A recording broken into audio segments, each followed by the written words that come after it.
Baarns, Ask Us Anything. And today is incredible. We have a fantastic guest. And we kind of been passing, like we see each other at things. We don't get to talk sometimes. We'll wave. But Johnny and her go back quite a few years, and they've been friends for a long time. And so I'm going to let Johnny do the massive introduction here. Tell us about Hillary, because for those of you that don't know, just awesome, awesome, awesome. And she's waving there. By the way, she's the one that looks good compared to us the other two. Johnny, can you? I don't. They didn't need to be told that. It's pretty clear. Yeah, Hillary and I. Hillary first is just when students ask me who they should listen to know what this is all about and how to be good at it. Hillary Huber is a name I bring up. I consider her to be Class A, hands down, the best, one of the best, not just a female, one of the best narrators in the business. I've known. You know that if you've been on Johnny Hiller Workshop alumni page in Facebook, there's a picture. It's taken from the back of me and I think Scott Breaks next to me and our audience at the Baruch Theater. Hillary took that shot, and she's taken a more recent. Yes, so it's fan. Hillary's been in most of my Splendiferous events from the very first one. I think. So I've known her since, what is that? 2015 maybe. I've known her for quite some time. But before that, I feel like. Yeah, I know. Yeah, I can't. We've known each other for a damn long time. One of those stories, like we always tell, I have a hard time remembering. I always think about when you meet somebody and you see them. Hillary's the kind of person, when you're a little kid and you move to some new town, you have no idea because your dad or mom got a job and you had to move. And you walk out of your apartment or house and you walk down the street and you see the next first little kid and go, "Hey, want to be friends?" I go, "Sure." And that's how you meet, and that's what happens. I think that's what Hillary and I did. I think I said, "Hey, want to be friends?" She goes, "Sure." So now we're friends. I'm pretty sure that's what happened. It's just that simple. Yeah, it is. It's been that simple and that wonderful the whole time. So it's a real pleasure to have you here. And It's an honor to be here. The intro here's the thing. Hillary's done everything, and she is an awesome coach, an awesome actor, and just one of the damn nicest, most genuine people I know. So it's a real honor to have her here. I'm sorry. Don's the best partner I could come up with at the moment. So, nothing I can do about that. Yeah. But there you go. Yeah. But welcome to our show. Thank you. I'm happy to be here at your show. Yeah. I see names of people there I know. It's so fun. Hi, Jen and Joan. And I did a quick, I went out to Audible just to get a sense of what you've done lately. And lately goes back a long time. She's got over 800 books on Audible. Go query it. You'll just be kind of blown away. And hopefully later we'll be sure to ask about some of your favorites so that people can go check those out. But when you started, you started what, a year and a half ago to get those 800 in? Yeah. I worked hard for the last year and a half. I haven't left this space. They bring me food and leave it outside the door. Good. That's what we do here in LA too. So that's great. Yeah. Fantastic. So when did you start-ish? 2000. I think my first book was 2004. Oh, Blackstone. Books on cassette, books on tape, books on both CD. They did cassette and CD then. I think CD was primarily library or something. I don't know. I know they did both because they were in the process of phasing out cassette. And I really only remember that. Johnny and I were just talking about it because when we recorded the credits, we would have to say, "This is the end of cassette A. Please turn this cassette over and the program will continue on side B." Because a lot of people are too stupid to know they had to turn the cassette over. Yeah, turn the cassette over. But I remember they made it so that you knew you didn't rewind. It started right from that place. Okay. Well, for my age challenge friends, I have in one of my cabinets around my house. It doesn't matter which one it is, but this is how books on cassette used to be. And I used to commute a lot when I was a younger guy. I played music and I would be driving all over, and I was always listening to people like Hillary. And you open it up, and this is what it looks like. You're missing one. Yeah, really. I don't know. It could have been only a 5 cassette thing, though. They have an empty space. Yes, that's because I probably had. I'll bet it ended up in some car that went to a. It's in a car you sold. Yeah. Exactly. I would carry this under my seat, whichever one I was doing, and I'll bet I had 100 of these easily over time. And I would have one of them two of them under a seat, and I would pull one out, throw the cassette in, and it would get to the end, and I'd press a button and flip to the other side. And half of what I know in life comes from these books on cassette. So Oh yeah, when I started, Recorded Books used to have. I went to their I think Prince Frederick, Maryland was their headquarters, and they had a whole team that they made the cassettes. And the reason, and even when uh, DVDs and CDs came out, CDs came out, they still made the cassettes because it said a lot of their listeners still had old cars. So yeah, they kept the cassettes. And I think you could, Mm. when a cassette broke, you could replace it maybe one time. Libraries could do like 3 times. They just send the new cassette to them. And eventually, of course, now it's all phased out. My house, my bookcases are filled with books that I can't even listen to because I don't have a cassette player. yeah, And I don't know. And you can't even give them away. No one wants them right. because, you don't want you're in a hospital laid up for a few weeks and someone gives you a cassette. It's like, here's an 8-track while Well, you're I at don't it. even want a Have a CD. good I'm not even time. listening Yeah. to that. Oh, Yeah, yeah. I'm Everything about to streams. Yeah. move my studio in LA, and they used to, whenever you recorded a book, they would send it to you. Remember Tantor used to send us 5 Yes. CDs? Yeah. And so I've got hundreds and hundreds of audiobooks, and I'm just gonna give them away. I'm not moving those to my new If you studio. find out where to give them away, you let me know. I've Can got I give them to the hundreds and library? hundreds.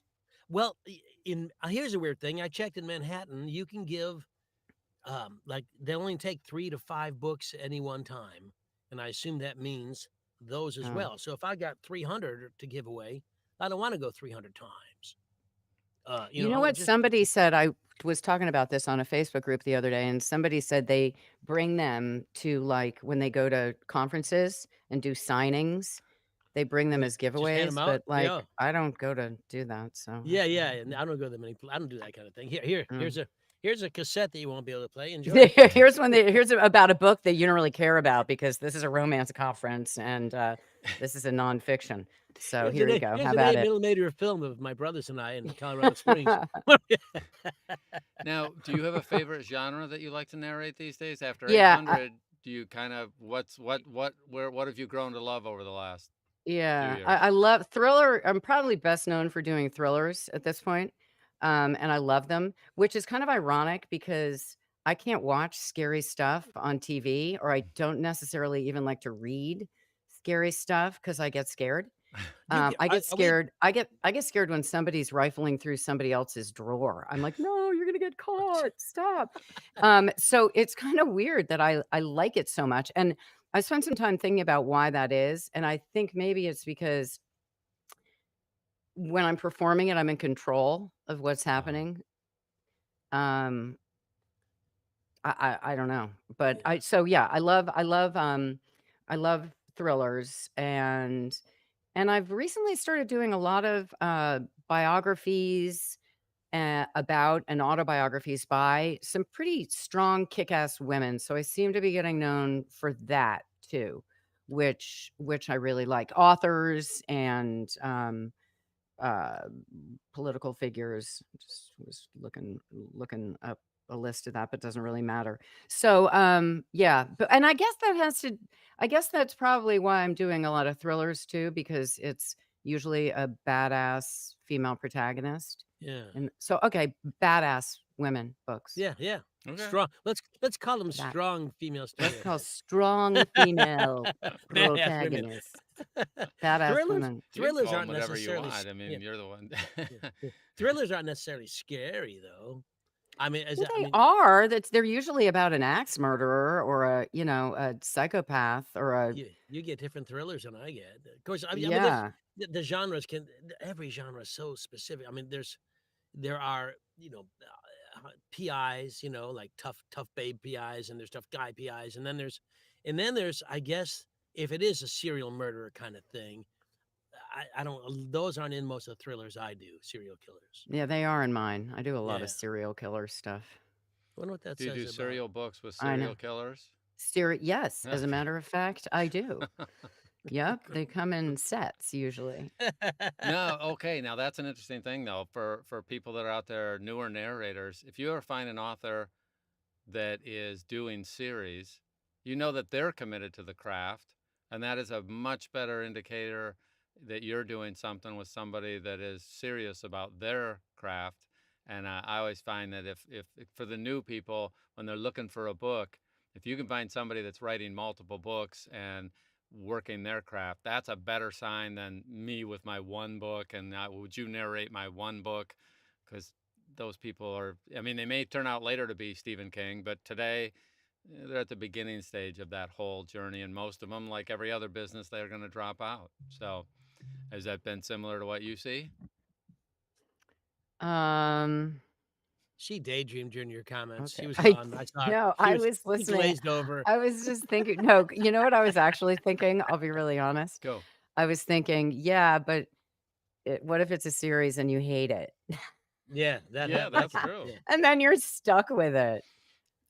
So 'Cause I that always think that happens too. I think that like authors really all want the same voice, and I always think Mission Impossible, 007, Yeah. The Avengers. I mean, there's all these series of movies, and the cast is always changing, and they seem to do okay over 50 years, even though the cast has changed. But I do think the author would love to have the same all the time. And Oh, they definitely do. So it's, getting a Oh yeah. series is guaranteed work. That's great. I'm just saying it's That's a bummer if you yeah. don't like this series and then you know Are you're you doing doing more of any of them. that lit RPG? Because those are always No, series. I don't They're do I've never done one yeah. of those. You do one and you're in for 20. I mean, the guys just keep churning these things out. Yeah. It's interesting. It's fun. I mean, once you get into it, it's fun. Um, Different, but a lot of series. I mean, it's always nice when you do really like the author and the work, It's so and you know great. it's a series. There's no happier marriage there is. You're thinking, I have a new book, and you're excited. Versus, I got a book, I got it. You know, it's like the way you walk into the booth is completely different.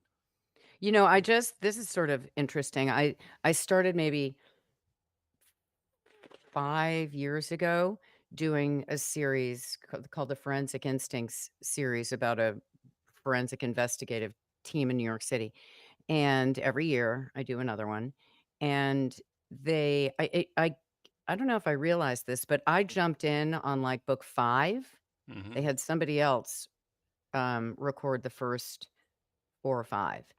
And I just got hired to do all the beginning ones. Oh, to redo Yeah, them, nice. 4 Yeah, or 5 beginning ones. But what is kind of a creative challenge in a way is if you listen, let's say I did books 6 through 11. right. If you listen to the characters in book 6, they're gonna sound a little different Then in book book 5. 11. They just are. Oh yeah, Oh yeah, yeah, yeah. yeah, I try to make them sound the same, but they're gonna a character is gonna sound different in the beginning of a book than they are in the end of the book because Yeah. you just get to know them. And the Not character, even though you've markedly read it. different, but a little different, yeah. And so to go back to the beginning and do these characters when these ones are done and they butt up against my first book in this series, there's gonna be a jump in the way they sound, yeah, yeah, but yeah. they're gonna sound much more similar to the end of the series. But So it was just interesting for me to think about that, Yeah, how it to is approach interesting. it. but also a character is going to mature, I hope, or change That's in right. some way. So, Right, so when am I thinking about making them young, yeah, 10 years right, although in the book, they really don't age. yeah. Yeah, they don't age the We're same way kind we of do. all this Yeah, yeah, yeah, yeah. yeah. But I don't think, first off, I don't think listeners care because one, they don't remember either. So, I mean, Yeah. imagine we're there doing the performance and we do it, and then I don't remember how you voiced something 6 weeks ago, 2 years ago, 50 years ago.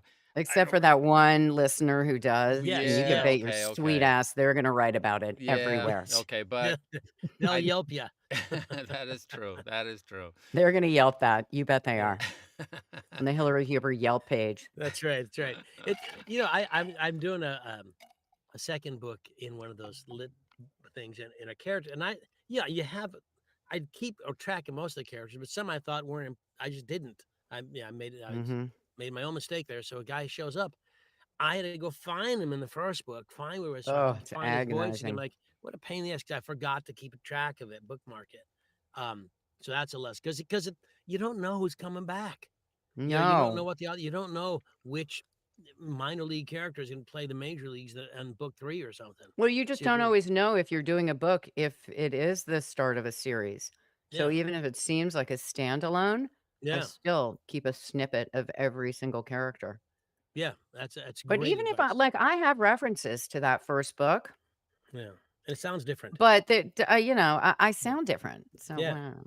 Yeah. Well, can you take us back since you've been doing this a while? When you started, this was a really if someone was going to hire you, they were taking a big chance because you were going into a studio. There was an engineer there. There's a whole bunch of equipment. They're very expensive rooms, and they're probably booking like spending many hundreds of dollars an hour beyond whatever they're paying you to be there recording. So I know that they were hyper selective about letting somebody new into the booth because the costs were really high. So how did you get your start? Because somebody took a chance on you, somebody knew Yeah, you. How did that all they work out? did. Okay, well, first of all, my dirty little secret is that I started pretty much recording myself. I did not. I was not put into a studio. I Oh, cool. produced myself. Yeah. So my very first book 20 years ago, um, I pitched a book to Blackstone. I wanted to read A Bell Jar, and it wasn't on audio by Sylvia Plath. And I sent them a sample of me reading it, and I sent them the book and in the mail. And I said, I would love to narrate this book for you.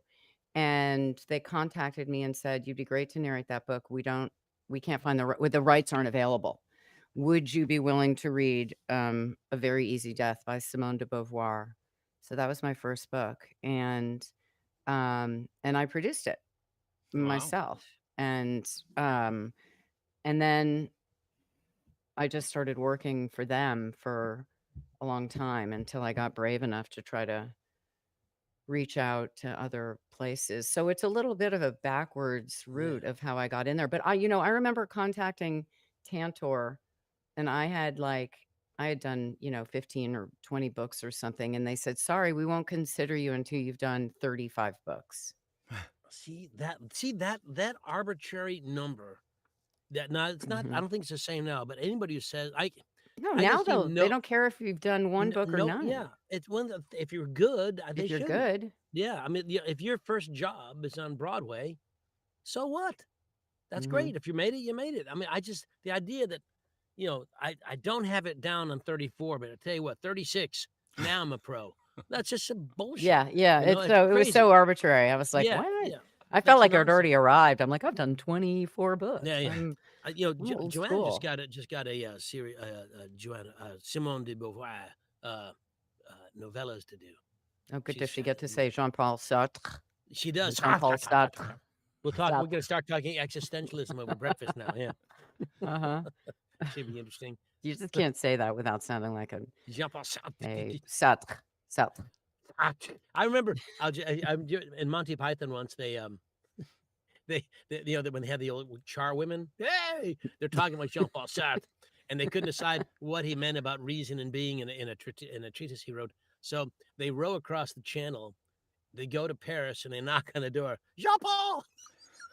I ask him. He goes, "Did you mean?" He goes, "No. See, told you so." That was the whole bit. It was like 20 minutes to make it happen. I don't know why I brought that up. Just went there. Sorry. We have a good question from Keith here. It's I'd love to hear how you think audiobook performance styles have evolved during your time narrating. That's a great question. I think that, for lack of a better word, I think that narrating has gotten a lot sloppier. And I don't mean that in a negative sense, because what that says to me is it's gotten realer, in the way we speak. So I feel like when I first started, it was a much more, and Johnny could speak to this better than I can, much more formal. I am narrating an audiobook for you now. And our diction was precise. Blackstone, their proofers would say, "I didn't hear the final T on didn't. I didn't Boy, hear the final T they would on have shot didn't." themselves if I sent something in. Yeah, and so I feel like, the narration style has really loosened up, and we are allowed to narrate more in a style of how we talk, or how we would literally tell somebody a story without formally telling you a story. Um, that's my answer to that. Which I think is great because it's just a more natural way of speaking and feels lazier to me. I mean, especially if if a book's in first person, I want that to be read the way that person would be talking. And whenever I get a chance to talk to authors or be interviewed by authors, and I pray they'll ask me the question, what can we do to make your job easier? And I'll say, write like we talk, write in contractions. Right. Don't make it all formal and hinky sounding, because that's the way it'll sound then. Well, I think they're just used to the rules of writing and Mm-hmm. not understanding. Yeah, I'm from the Midwest, so I always get if I'm doing voiceovers, my wife's kind of like, by the way, I think they're paying for all of those syllables. Could we add, put those back in? But one of the things that I catch myself now, I say the word gonna. I drop the G. Yeah, I'm gonna do Or it. going to, or whatever. Yeah. Yeah. I drop a lot of G's from my background. And so if I'm doing something that's conversational, but a lot of the characters, they're not going to speak as formally as the I'm things that, going to go into the room right now. But I It says I nobody don't talk. think I take a lot of liberty, and I figure in especially in the dialogue, I sloppy it up and sloppy it up, and I figure I'd rather beg for forgiveness than ask for permission. Come on back at me with yeah, some pickups and say this isn't the way it was written, and sometimes I'll fix it, and sometimes I'll say, yeah, no, but it sounds better. yeah. But I think in terms of a characters in dialogue, they certainly would do that. I mean, very few people speak like the prime of Miss Jean Brodie or something. But in the narrative, I'm not sure that we want to go gonna and things of that. And so I no, I think don't think so. I yeah, agree. I think it's a kind of a difficult road to set because while I'm not sure I love your term sloppy writer, sloppy narrating because I don't want to. I mean, I don't want to say, well, since no one's speaking English properly and their grammar is completely awful, let's not worry about grammar. Well, if the character doesn't, then you don't. But I don't think I'm tired of giving in to sloppy speech patterns To because mumble it's speak? easier. Okay, Yeah, so just that's what I mean. Sloppy isn't the right word, but yeah, loosen it up a little bit. When you have a character yeah. talking, feel free to loosen it up a little bit. In the character world, I Um, think you have absolute every right to yep, gonna yep. and I'm gonna do this and that's it. Depends who you talk, It where the depends. person's It from. depends who's speaking. Yeah. If oh, it's Maria Jean-Paul says maybe Sartre, relax is a good term. Yeah, that's yeah, relax. yeah, Yeah, relaxed. yeah, Okay, yeah. cool, cool, I cool. just, but and also if you're doing like a YA or a young little kid book, you need to say going frequently because they're learning how to speak or learning how to read as they go along. If the word's going and they say gonna, that may create some confusion that the parent won't be able to handle. So in those Hmm. instances, I find that you need to be pretty much word to word perfect. Unless the character in the book says, "Hey, you going to go outside and play hide and seek with me?" That's no. Are you going to play hide and seek with me today, mate? Yeah, that's not going to happen. But yeah, Margaret has a it's really good question here. What did producing your own book way back then entail? Did you build a booth and you already knew how to do all the tech stuff yourself? No, the first few that I did, I hired a studio. I was in a studio. I rented a studio, so obviously I built that cost. I mean, my fee was considerably higher than it is now because that was a built-in cost. And then I did build a booth, and this is weird too that this even happened. But Blackstone, an engineer, came down to LA and set it up for me Yeah, with it all makes my sense though. equipment and stuff. Yeah, because I was only working for them, Okay, so yeah, they set it all up. and just for perspective, if they didn't help you set that up, they were going to have you come into a studio, which costs even more Yeah, yeah, for them exactly, to exactly. have you working with them. So if they Yeah. set it all up, then and got everything in place, then yeah, it's definitely a cost savings for them. Yeah, So I mean, they bought all the equipment and sent it to me, and I worked it off. No, I worked it off okay, over. Yeah, yeah, that's awesome. But that's a it really, was awesome. by the way, for anyone watching, good luck getting that deal today. That isn't going to happen because you know. Did you work for Tantor early on, Hillary? Well, Because they had I their own. used that thing. Yes. Yes, Tantor used to have. For those of you who Age have challenge. done this, they had their own proprietary recording software, and it was they would just literally give you a PC. I mean, Giant, a big giant fucking tower tower. Yeah, PC. yeah, and then they had their own system, and it was an Xbox controller, literally. and you press one thing to record it, another thing you had to press all this stuff, and it was their system. They would It send was it to like a you. karaoke. The text It scrolled on was. the It, screen, and it was. a paragraph would highlight, and you were recording, and you'd have to record it. And if you screwed up the last word, you'd You'd have go to the whole start at the sentence. beginning of the damn paragraph and do the Yep. whole thing again. It Yeah, was you couldn't so fix it. annoying. But when you were in the groove, I loved it because you didn't have to do anything else. You didn't have to equalize, crossfade, save. It just Yeah, yeah. automatically did it. But one time I did this really, really heartfelt book called The Memory Palace, and it switched time frame from before the head injury to after the head injury to childhood. And it wasn't, it sometimes was paragraph by paragraph. And so I had all these very thoughtful pauses to illustrate a shift in sort of perspective. And that was one of the few books I wanted to listen back to. I hate listening to myself. I'll make myself do it every now and then, but I'm sure all of us are like, "Ugh." Um, I'd rather have my teeth drilled.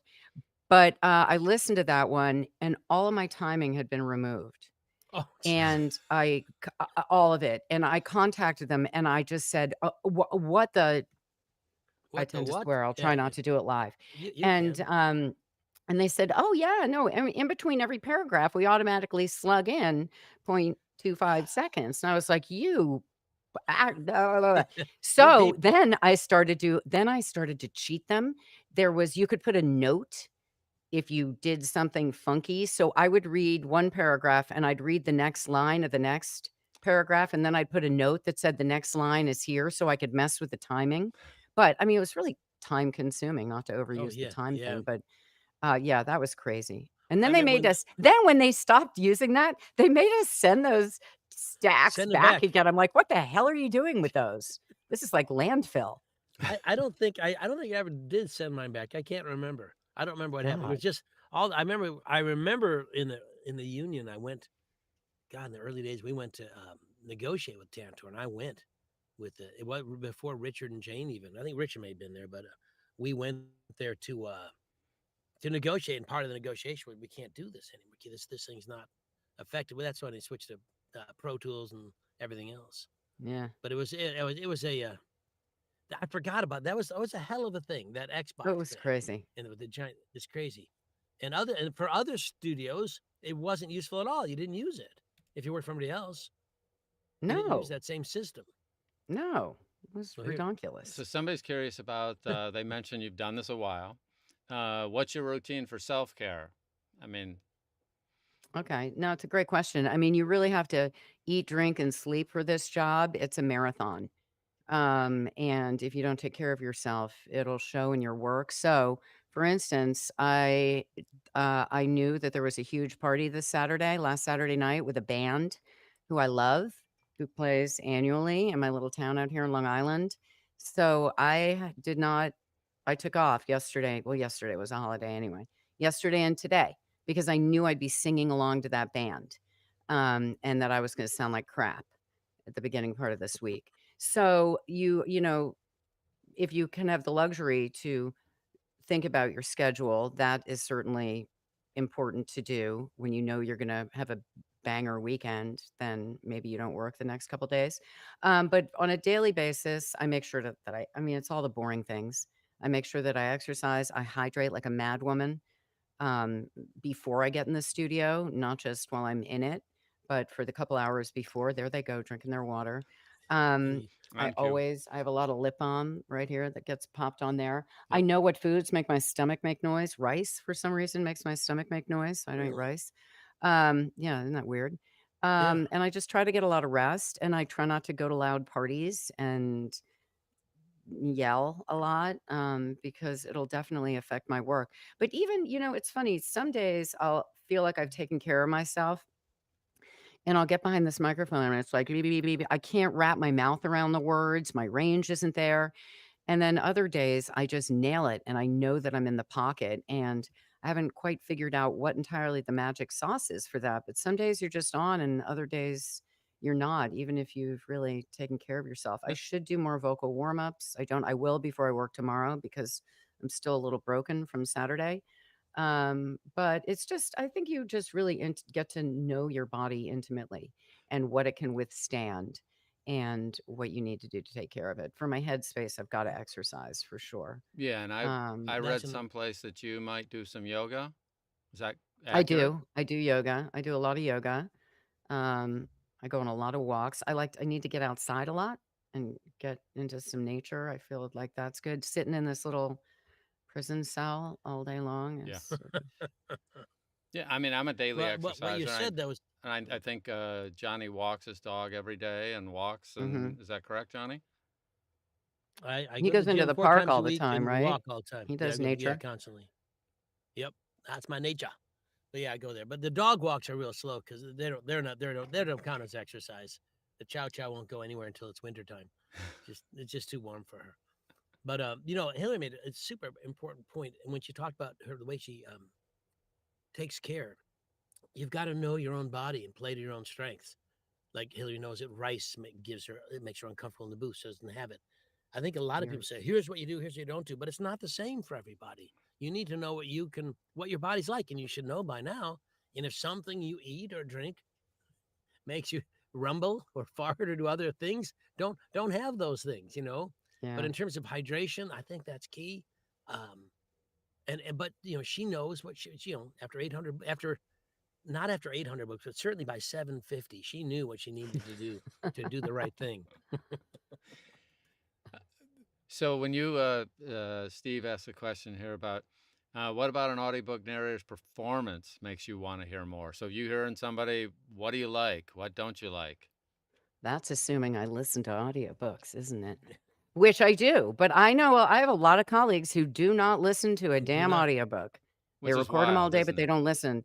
I am an avid listener, primarily because I'm an avid reader Hmm. and I don't have time to read. If I'm reading, I'm prepping, but I do have time to listen when I'm walking or Yeah. whatever I'm doing. Um, obviously, any of us in this business, it's anybody in any business, they become highly critical of anybody else in that business. So just because you know how the sausage is made, I need to hear a real connection to the material. I need to know that they believe in what they're saying. Um, in order to continue. I don't have a problem turning a book off if I'm not happy with the performance at all. And it's also subjective, right? I may not like it, other people may love it. But the primary level or metric for me, I guess, is that they are really fulfilling what I think is the author's intent for this book, that they're matching the right tone, the right energy, and that they're connecting to the material in a way that makes me feel the feels that the text is meant to evoke. Rather than just performing the text and listening to the way they sound in a way that sounds like the way an audiobook reader should sound. I'm gonna turn that You shit off immediately. Yeah. you do that very well, by the That's way. very well. Thank you. You remind me of some very specific people whose names I won't mention, but the people who just pretend that their voice can act. Oh, it's Uh, called it, voice turbating. yeah, Listen to how good I yeah. sound. God forbid there's no feeling or any connection there at all. But yeah, No, that's a yeah. yeah. But By the way, you guys who are listening out there, Hillary coaches too, so you can certainly reach out. How do they reach you if they want to coach with you?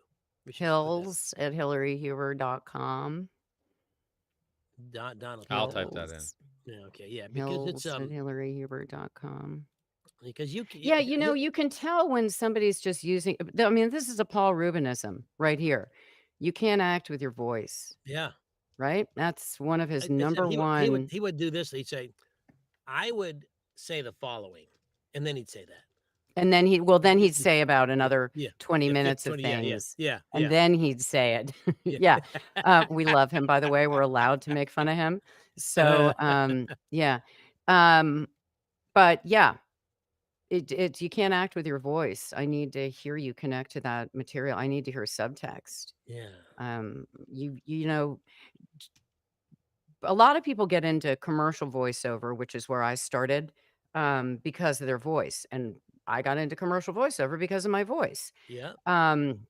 And I feel like not so much now because commercial voiceover has certainly gotten sloppy, and I will use that tone here. They want it to sound like you have zero training and that they just picked you up off the street to sell the product. But uh, even then, even in commercial work, I'd say that the voice is 20% of it and 80% is what you can do with your voice. But in audiobooks, I'm going to say the voice is 2% Yeah. and it's 98% what you can do with it. Scott Breck himself says, My voice is vanilla. There is nothing special about my voice, but he knows what to do with it. He's a solid actor. So if I hear somebody listening to their voice and thinking that they're doing enough by making it sound cool, I'm going to disconnect. Because if there's no connection for the performer, for the material, for the subtext, there can be no connection for the listener. That's There's right. nothing. There's nothing there. Nothing to grasp. No story to tell or to hear. So it's very important. It's a brilliant point. Well made by you, Huber. Well done. I knew you'd be a good person. Thank you very much. Mhm. But have you noticed, though, that people that aren't making the connection often don't know they're not making the connection? I mean, I would assume they don't know because why would you do that if you didn't know it? I think this is going to just sound mean, maybe. I just, Truthful. I, okay, truthful. I think that a lot of people who originally got into this work came from theater. They came from acting background and they know how to act. And I think there's been a large influx of people who are getting into this work because they love to tell stories. They love to read. They love the medium. They love the concept of it. Maybe they have a great voice. Maybe they can do different voices. Maybe, they've got, I'm not saying they don't have skill sets, but at the end of the day, you've got to know how to act in order to narrate an audiobook authentically, I think. And does that mean you have to, go to Meisner or do huge acting classes? No. But I always think you should have some sort of acting background, You're singing to the whether it's choir just a here. couple classes or something, because that's what this is all about. Is I always acting. suggest my students either get in a scene study somewhere, Yep. an improv Yep. workshop, just something Yep. to, act. I'm so tired of people pretending this is not an acting job when it's all it is. It's as all it is. organic acting as anything you'll ever encounter. It's absolute Mhm. 100% acting, and that's what you have to. I give mean, I yourself would over argue to. it's even more acting than being on stage because you are acting and then you're responding to your own acting. And then Yes, you're yeah, responding to that acting. You're playing everybody. So yeah. you have to know how to shift and react and respond to pinch and ouch differently when as opposed to when you're playing one character and you're responsible for one person. And being able to make all those choices and all that stuff and be true Mhm. to the author and true to the subtext, that's all acting. And that's why I think it's Yep. really important that everybody, even you never stop learning. Never. I mean, when I go to when I attend conventions or do my own workshops, that's why my own workshops I have a lot of different coaches there because I'm learning too. Hillary's take on something, Don's take on something. I may not have thought of that, and that opens some doors for me. It never stops, and I think a lot of people It say, never yeah, stops, and if it does ever. stop, you're in the wrong place. And Yeah. and I've observed it personally where I'm at the New England workshop. Johnny's sitting in the back of the room in somebody else's thing, and he's just being quiet and listening.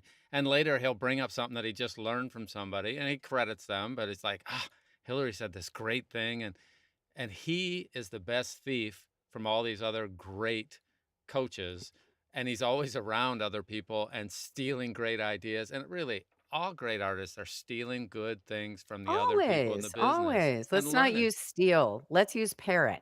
Okay, Yeah, that's yeah, a better. yeah. You're right. You're Yeah. right. No, You're because right. we all do. Yeah, I you mean, There's half a should. the lot of things I've said today are not original. there's, No, there's a all of lot of them, stealing in 98%. stand-up comedy, but not in this. Yeah, people Yeah. literally steal jokes in stand-up. They just By the way, I want to verify. Did I? I want to make sure there's no typos in the in what I just. That's correct. Okay, I just want to make sure. All right, because every Thank once you in a for while I not putting a typo it. T on the end of my name. What's that? Yeah. Thank you for not putting a T on the end of my name. Oh, Hubert, And we all have those things when people screw up your name that gets like Hillary. Huber. I'd want to kill myself. Hubert. So I get that. Can I Hubert. call you Hillary?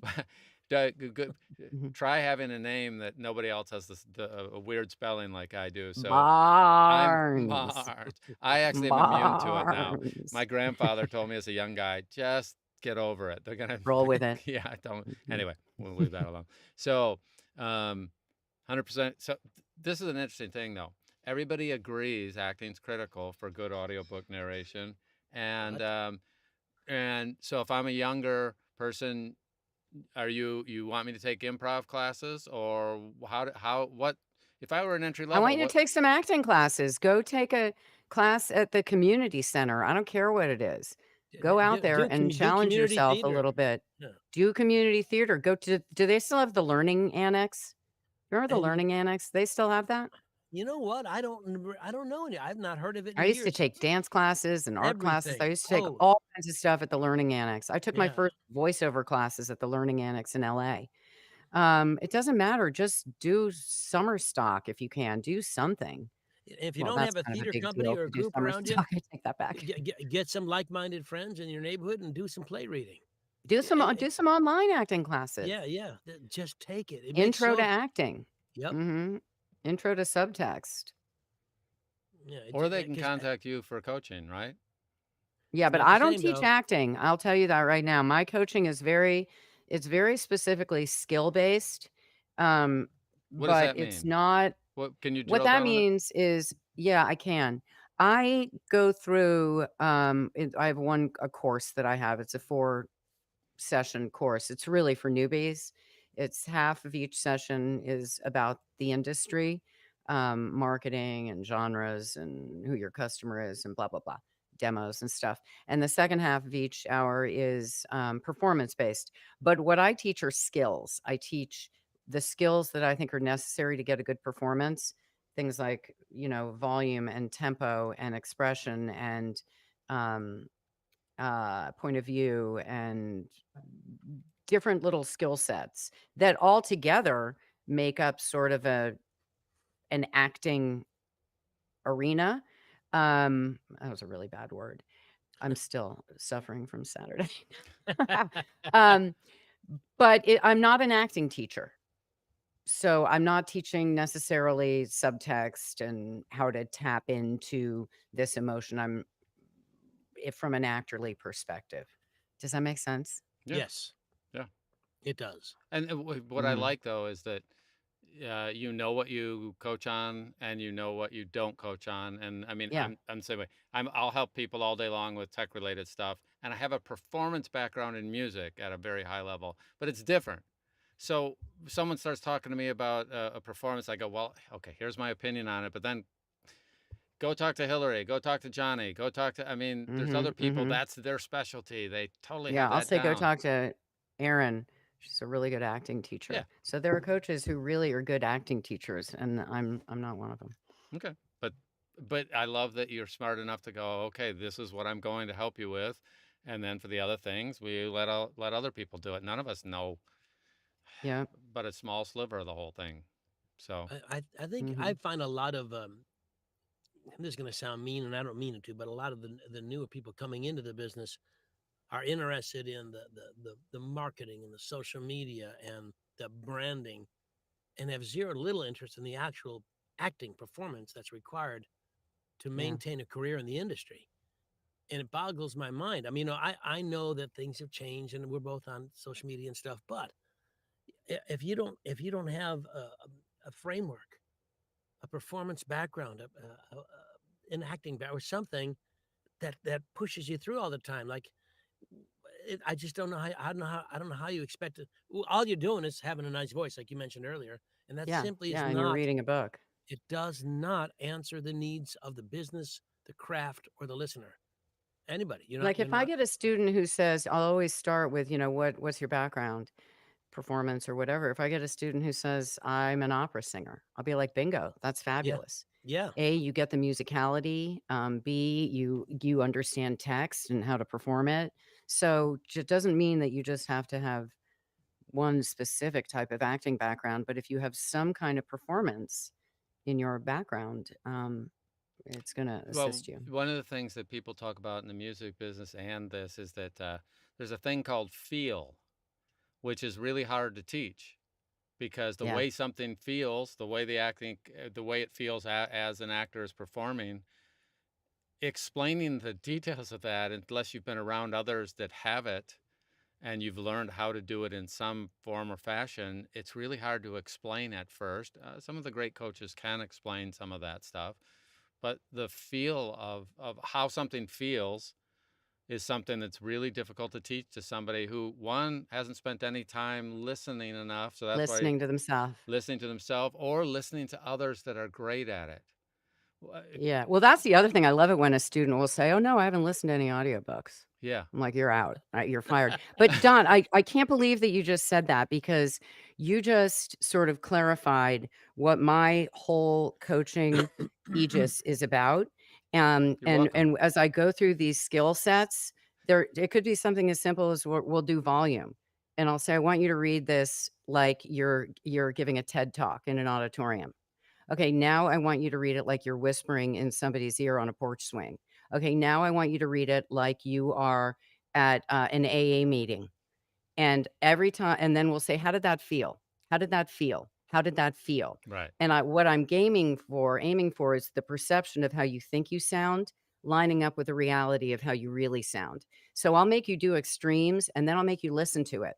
Yes. And then I'll Yeah. say, "How did it feel?" Right. That one felt like I was in the pocket. And then I use a word called proprioception. Uh-huh. Do you guys know what that is? Proprioception is a word that athletes and gymnasts use. And what it means is how to understand where you are in time and space, where I'm not sure what are you Oh, well, because guiding the plane in? He's in a box. He's a mime, I dancers think. can move their arm and they know exactly They know whether it's in exactly what they're front of doing. When a them. diver goes off that board and does 14 spins and a pike and a twist, they know exactly what they're doing.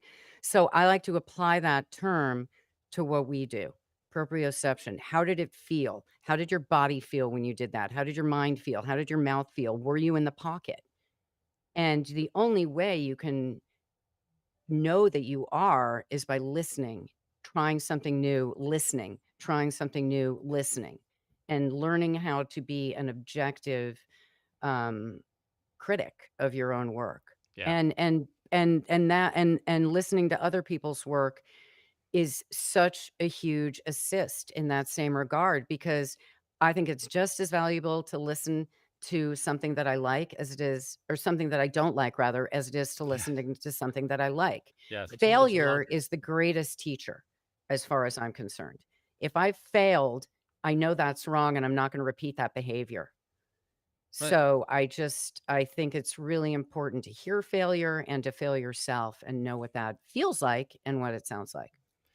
and Lisa and I've been married 40 plus years. So we have a music background. She has a theater background. But this concept of big ears, we've talked about for decades, where some musicians hear all the other musicians while they're performing. Some only hear themselves because they are so.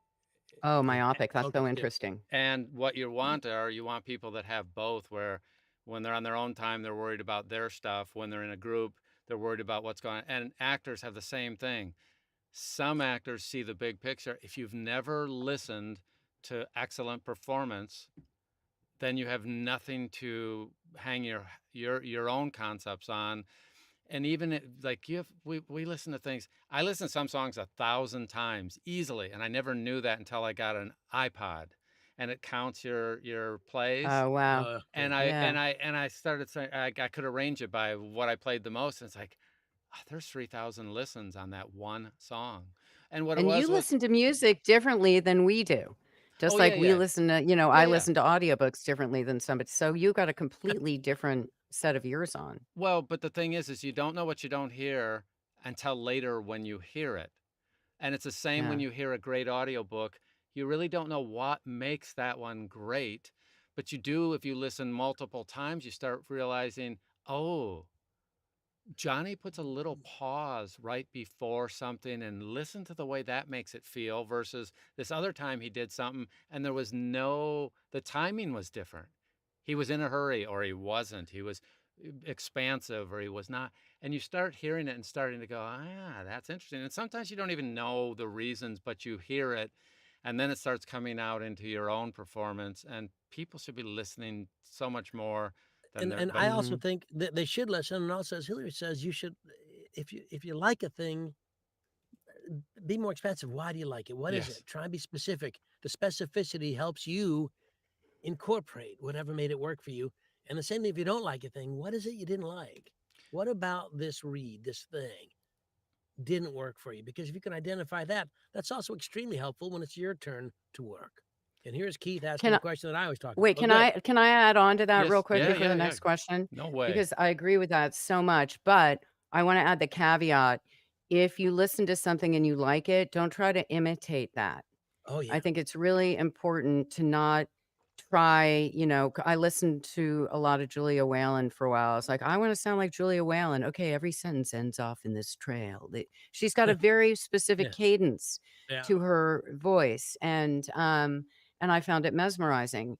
And there was a nanosecond where I'm like, I'm going to try to sound like Julia Whalen. But But and I that's not Hillary Huber. That's not who I am. And it's important to hear what you like, but translate that into your own interpretation of who you are. and I will Just say so. this as a musician and performer, it's okay to imitate someone for a short period of time, and it's okay to Right. attempt to be exactly like them for a short period of time.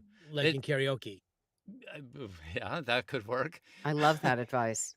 But it is okay if I wanted to do Johnny Heller. I want he does something super good. I would actually spend a short period of time trying to do it exactly like he does. If I stop there, that's the mistake. It's find what Johnny does well, see if I can imitate, then find what Hillary does extremely well, and then do her too, and then come up with what I like about. I'm going to pick some of Yeah. Johnny, which would be the most of it. I'd really like it. It's No, Jesus. And then I'm going to pull out what I like with Hillary, and then I'm going to find the third person that's doing something that I also like. And over time, you become yourself. But it is yeah. okay to have a short period of time because there is value in trying Mhm. for me to do Hillary for a period of time. First, it'll never come out like you. No, I don't care how hard I try. I That's don't have right. your background, but I can pull the best from you as long as I don't stay there. Okay. Short period of I time. love that Perfect. advice. I think that's Yep. great. Good advice, Don. And We can now somebody asked bring a up Keith. question here that I want to pull up Keith here. Bruns, the last question. Do Yeah. you cast your audiobook characters from your reference? And if you do you ever think, these two cops, aliens, vampires sound too similar? And what do? Change the reference? Um, that is a good question. No, I wouldn't say I cast I've seen people literally come up with photos of people who they literally cast their audiobooks. I do I used to write down every single character and notes and stuff about them. I don't do that so much Is that a anymore. good way when you're But starting? I Yes. think so, yeah. Oh, Okay. absolutely. I'd write down every Everybody. single character. And getting back to the beginning of our time together, just because he's a cabbie in chapter 1 doesn't mean he's not the villain by the time you get to chapter 12, you know? So, I write anything anybody says about them. Are they mean? Are they arrogant? Are they a bully? Are they obsequious? Any, things other people say, anything I glean from that character to help me determine what they're gonna sound like. I'm always gonna go for character before I go, "Oh, I'm just gonna make that voice higher, make that voice gravelly." There's gotta be a reason for that, you know?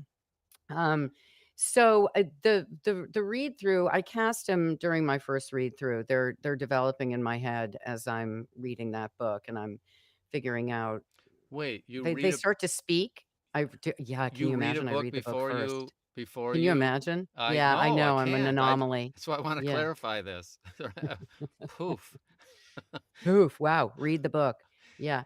Um, um, but you definitely have to keep an eye on if you've got 6 vampires in one book, you wanna be able to differentiate them, so I definitely, for sure, think about that. But hopefully I can do it through I tend to do big voices, so I'm sort of speaking against what I want to do, which is be subtler. I'm trying to Yeah. be a little Yeah. subtler in my character choices. But The no, takeaway, I'm though, just thinking from in what you just circles. said was you like to, or you currently, or used to do big voices, and now you're going more subtle. And what you're telling us, and correct me if I'm wrong, over time, you continue to refine. For a while, you've done big Hmm. voices. Now you realize, this would be even better taking what I can. And then if you ever need a big voice, you could pull that Oh, out. I got him. You got Yeah, I them. got him. And now what I is mean, she it doing? depends on the genre, Yeah. doesn't it? Yes. And Yeah, it really depends what the depends on the character Context. is. genre. Yeah. Context. Yeah, Yeah. and on I the mean, characters. So yeah, I do it's all cast from my frame context. of reference. I absolutely do.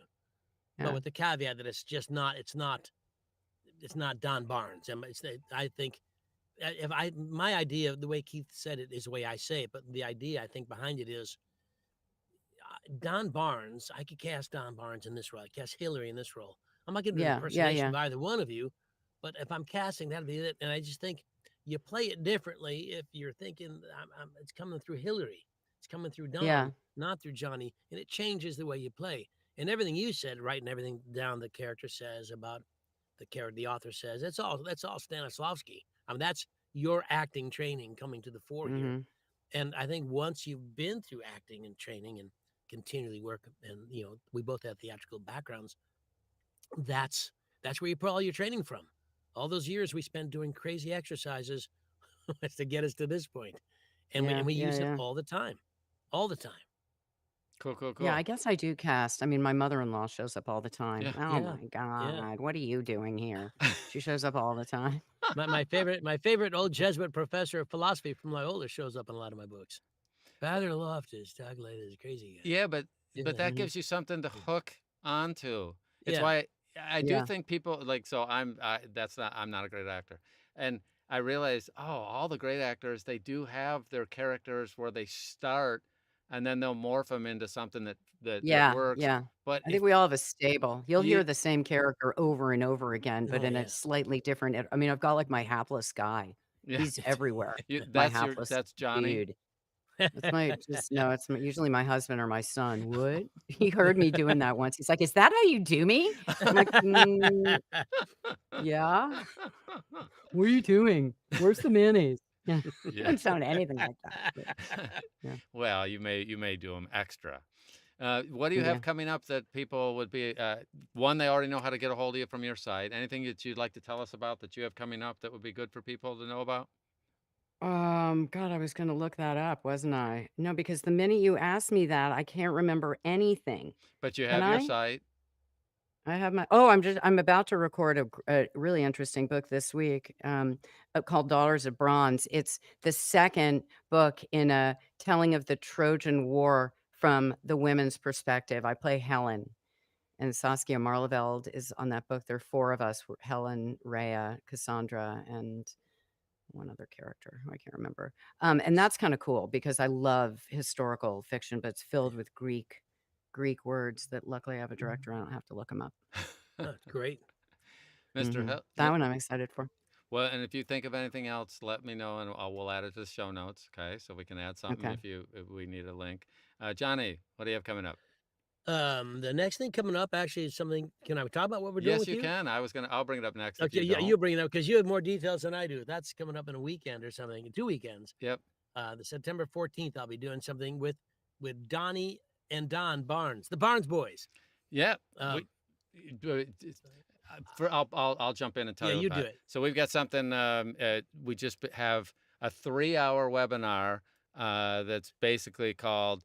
Our working title was "The Master's View on Audiobooks." That was the it working is? title. Yeah, but Ooh. it's really audiobooks performance and a deep dive, and we're going to allow 5 people to basically perform with Johnny with a script, and Johnny will go through and help them be the best they can on the script that they've agreed upon before the session. You'll get to see them. So there'll be as many people who want to watch it, and we'll have 5 people that will be able to perform during that 3-hour. You'll get about 20, 25 minutes of Johnny direct one-on-one coaching through a script that you and Johnny agree on beforehand. It's coming up in 2 weeks, and we'll have the emails and the site ready to go. I think on Wednesday, tomorrow, people will be able to sign up for that. So that's going to be the 14th. We'll talk about it again next week.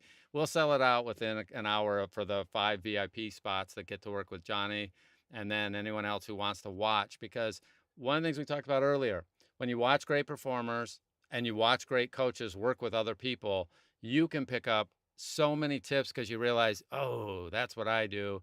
And Johnny will be talking about with one person, but you'll be able to grab some great information on that. So it's a 3-hour webinar coming up on September 14th, and we'll have more information on that on our site. And you'll be sick of hearing about it here in another week. I'm already tired of the whole thing. Yeah. Anything else you have coming up too? Oh, and also about a month from now-ish, the New England's Narrator Retreat. Johnny, can you tell us something about that? Oh, you probably don't have any space. It's October 14th to 17th. It's a wonderful. We have 4 different publishers are going to be there. I think we have 10 coaches, something like that. It's gonna be we're there. It's pretty much sold out. If anybody wants to come, you have to send me a DM because I have to find. There's no room on site right now, but there is an offsite hotel. Maybe we can get you in, but who knows? But anyway, it's coming up, and it's every year around that time in October, in New England. Hence the name New England Narrator Retreat. I've been trying to get Hillary to come, but she keeps saying no because she doesn't like Don Baarns well enough to spend that quality time with him. Yeah, that's the only reason they had me here. That's all right. And Hillary, my love, thank you for being our guest today. It's always a pleasure to see you. Thank you for having me. It's fun to chat. Yes, it is. Thank you. You're a delight. And everybody, contact Hillary and coach with her. She's just brilliant. Yep. All right. Well, thank you for being here. And of course, subscribe, like this, throw some comments in after the show ends. Helps us just dramatically. And we always are looking to find new great guests. So if you have a guest suggestion, be sure to send it to Johnny, send it to me. And as always, we look forward to seeing you on the wires. Have a great day.